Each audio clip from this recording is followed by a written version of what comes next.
Maybe her bronzed skin didn't show how flushed and stressed she was. She blotted a bit of shine from her nose, applied another layer of cinnamint gloss, took a deep breath for confidence, and flung the bathroom door open. She heard a whack, a loud grunt, and the door sprang back at her. "Oh no, did I bust you up?" She peeked around the door. Knox Sherman of all people stood there with a noticeable red mark on his forehead and a frown marring his perfect face. He looked better than any movie star she'd met, with his dark beard and hair perfectly trimmed and his signature lips, the top like Cupid's bow and the bottom just full enough to make you want to taste it. His dark eyes were lined by thick lashes and even darker brows. His skin was the most beautiful olive tone she'd ever seen. Women would pay any amount of money to have skin that flawless, even with the few scars he'd probably earned overseas. He wore a tailored navy blue suit, which couldn't hide the muscles on his 6'5" frame. Mere mortal? Nope. He touched his forehead, and a wry smile curved those perfect lips. "You tried," he said. Emma laughed and stepped out of the bathroom and next to the drinking fountain where he stood. Maybe this guy didn't deserve his grumpy label. "I'm sorry. I was swinging that door to prove I could take on the world." "I'm sure you could."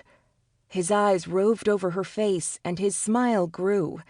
Gesturing past himself, he stepped back and said, "Don't let me stand in the way of world-taking on."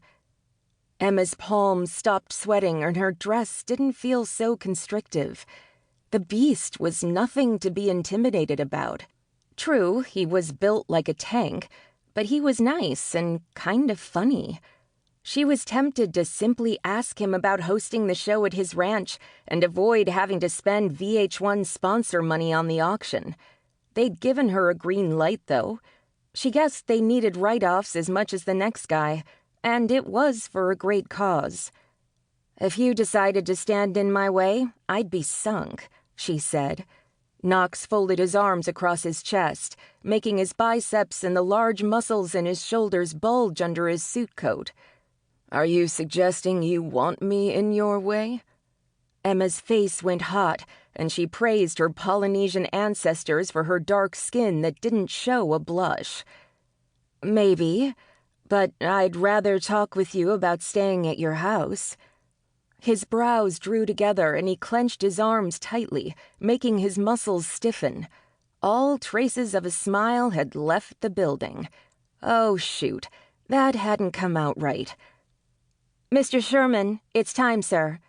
A beautiful dark-haired lady with blue eyes touched his arm and pointed toward the banquet room. "Thank you, Maggie." He followed the woman without another word to Emma, who stood there with her mouth hanging open. Her devoted followers loved her show because she said exactly what she thought, so she didn't always have the filter between her mouth and her brain turned on.